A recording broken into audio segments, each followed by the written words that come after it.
Listen, you got to trust the process. Everything you ask God for, I just heard Sarah Jake say, God is responsible for the promise, but we are responsible for the process. Proverbs 3 says, trust in the Lord with all your heart and lean not to your own understanding. Listen, I have to tell you that this process is hard. This week, my husband went back to work, so I've been taking the kids to school. I had to drive 2 hours yesterday to get my grandson to therapy and back. And, you know, those responsibilities fall on me.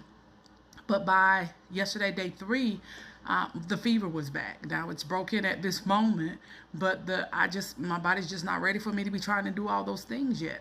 So it's the process. But I have to make sure that I go back and I look and I stay focused on what the end goal is.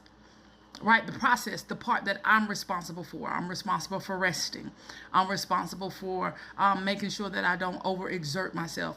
I'm responsible for my own emotional health. I'm responsible to know when I need to unplug. And then when I get overwhelmed, I have to go and remind myself of the promise. I have to look, girl, look. It's worth it, right? It's worth it. The process is worth it. You got to endure hardship as a good soldier, right?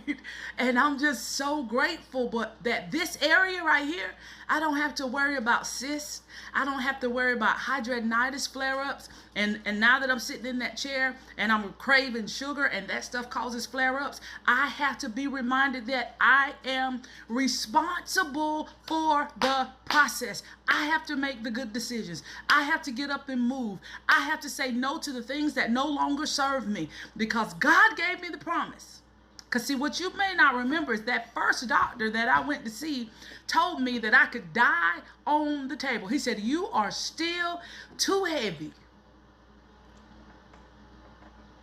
And it really scared me. You're too heavy for this surgery. But I was already having surgeries because I was still sick. But God moved him out of the way. He left. And although he still did surgeries, his nurse called me and said, he chose not to do yours. And I know that was nobody but God because he left me with the best doctor on staff. Okay? There's a process. The healing is a process. But God gave me a promise that I would have no setbacks, that I was going to get through this thing, and he was going to take care of me with this surgery just like he did the last. And God has kept his promise, and it's my responsibility to trust him during the process and to do my part while he does his.